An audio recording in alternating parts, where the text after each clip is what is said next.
La Hélios Prime s'éloigne lentement de l'orbite de V17, ce monde inhospitalier où l'équipage a vécu l'horreur la plus sombre dans la station Pioneer 12.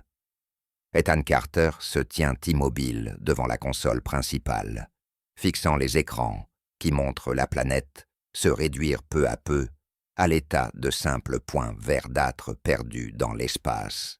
Son regard est tenté par les visions des créatures monstrueuses, par l'écho des hurlements et par le silence oppressant qui régnait dans la base abandonnée. Chaque seconde qui passe semble l'éloigner de ce cauchemar, mais il devine déjà que les séquelles resteront longtemps, gravées dans son esprit. Mia Torres, aux commandes, a le visage marqué par l'épuisement. Elle garde les mains agrippées aux manches, tentant de stabiliser la trajectoire de la navette. Ses doigts tremblent encore, signe du stress accumulé. Elle revoit les scènes de lutte et de fuite contre des formes inconnues et agressives, se demandant si son équipe pourra jamais réellement surmonter cette expérience. Malgré la peur qui continue de la ronger, elle tente de demeurer concentrée pour assurer la sécurité de tous. Dans un couloir attenant, Jake Park et Sarah Blake s'affairent autour de boîtes hermétiques et de petits conteneurs scellés. Ils y ont rangé des fragments de matière verte prélevés sur V17, ainsi que divers instruments scientifiques, raflés en hâte dans la Pioneer 12. Sarah prend note de chaque artefact, pensant à la manière dont il pourrait me servir à mieux comprendre l'origine de la substance alien. Jake, lui, ne cache pas une certaine inquiétude. Toute cette chose vient d'un endroit où le danger dépassait de loin ce qu'ils avaient anticipé, et il craint que la simple possession de ces échantillons ne les expose à des risques encore plus grands. Un peu plus loin, Dylan Ross est étendu sur une couche improvisée dans la petite infirmerie de la navette. Les bandages recouvrent ses plaies ouvertes et sa peau perle de sueur sous l'effet de la fièvre. Il murmure par moments des mots désordonnés, faisant allusion à des voix qui l'inviteraient, comme si une entité invisible l'appelait depuis un autre plan. Sarah, qui s'occupe régulièrement de son état, n'a trouvé aucune trace de toxines ou d'agents infectieux dans son organisme, ce qui ne fait qu'accentuer le mystère. Ethan, en apprenant ces symptômes, éprouve un sentiment d'urgence. Il faut quitter les parages de VDI-7 et dénicher un lieu où Dylan pourrait être soigné avant qu'il ne soit trop tard. Chapitre 2. La Hélios Prime s'engage dans une série de sauts interstellaires, recherchant les voies les moins fréquentées pour se distancer de l'emprise néfaste de V17. À chaque sortie d'hyperespace, le silence pèse un peu plus sur l'équipage. Des lumières tamisées éclairent la cabine, tandis que Mia tente d'ajuster la trajectoire. Elle garde un œil attentif sur les relevés, redoutant qu'un imprévu ne vienne encore mettre leur survie en danger. Jake, posté près d'une console secondaire, surveille les capteurs externes. À plusieurs reprises, il note de légères perturbations, comme des échos, qui rappellent les ondes relevées sur V17. Il esquisse une grimace. Est-ce que quelqu'un ou quelque chose pourrait suivre la trace du signal résiduel de la matière alien? Ethan, se tenant à proximité, admet la possibilité que les échantillons rapportés agissent comme un émetteur psionique, une balise invisible dans l'espace. Pendant ce temps, Sarah consacre la majorité de son temps à Dylan. Il se réveille de plus en plus souvent en plein délire, décrivant des visions de galeries souterraines et de formes respirant dans l'obscurité. Ses phrases restent confuses, parfois entrecoupées de gémissements. Elle tente divers tests, analyse ses échantillons de sang, mais tout demeure incompréhensible. L'absence d'infection déclarée rend la situation d'autant plus inquiétante.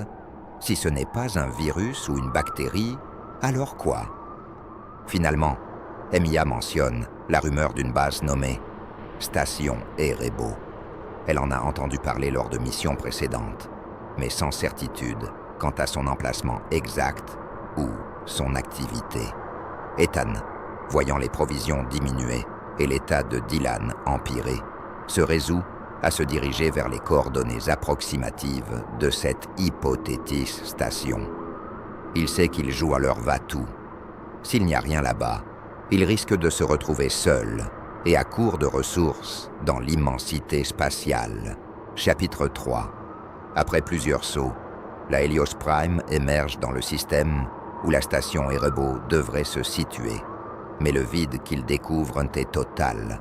Pas de signal, pas de trafic, pas la moindre trace d'installation humaine ou d'infrastructure reconnue.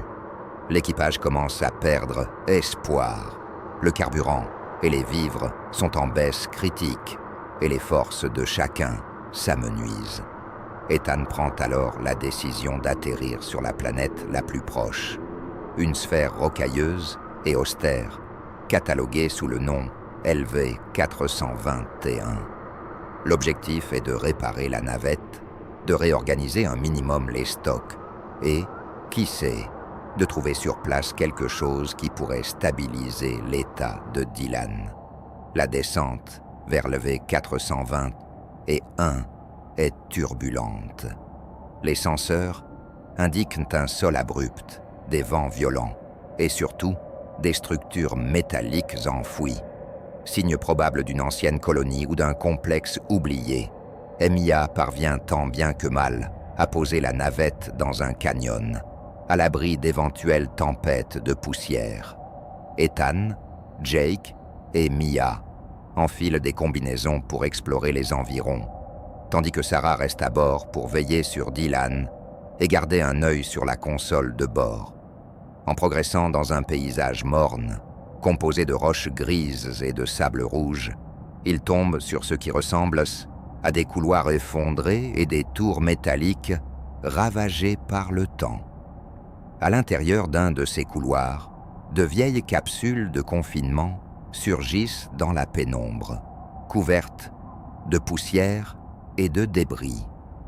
En s'approchant de l'une d'elles, Jack éclaire l'intérieur et découvre avec horreur un squelette partiellement fusionné à des composants mécaniques, rappelant étrangement les créatures de la Pioneer 12. Emilia comprend alors que ces abominations ne proviennent pas uniquement de V-17, mais qu'elles pourraient être présentes ailleurs depuis des siècles, voire plus. Pendant ce temps, dans la Helios Prime, Dylan se réveille en sursaut, prononçant des mots incohérents sur un réveil imminent et un cycle qui se répéterait. Sarah remarque que la substance verdâtre extraite de V-17 commence à luire faiblement, libérant de minuscules étincelles. À ses yeux, cela n'a rien d'une coïncidence. Chapitre 4. Musique suggérée. Une grande composition orchestrale aux accents dramatiques, avec des chœurs profonds et des percussions intenses, évoquant le danger et l'espoir entremêlés.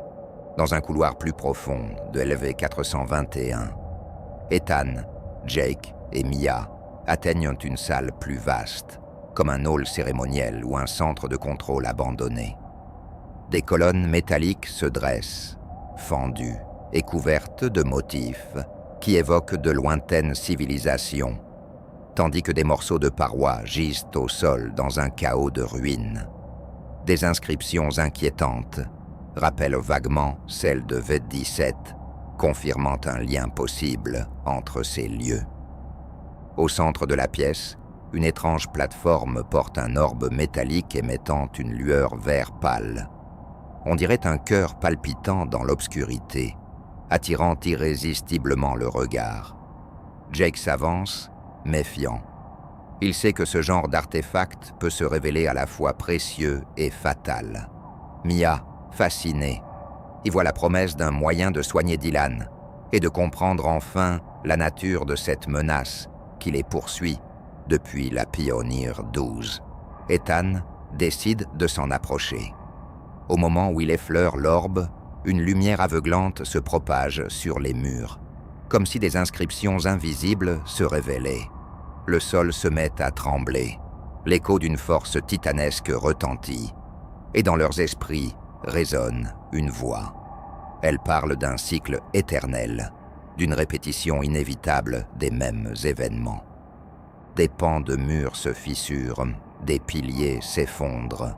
Ethan serre l'orbe contre lui, persuadé qu'il pourrait s'agir de la clé pour stopper ce cycle infernal.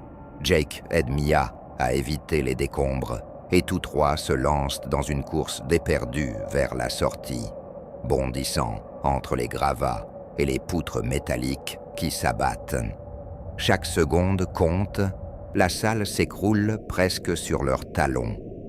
Une fois à l'extérieur, ils se hâtent de regagner la Helios Prime, où Sarah attend déjà, le moteur enclenché pour un décollage d'urgence. Dylan, toujours fiévreux, pousse un long gémissement en entendant l'agitation. Son regard fixe, brillant de fièvre, semble comme capté par l'orbe que tient Ethan.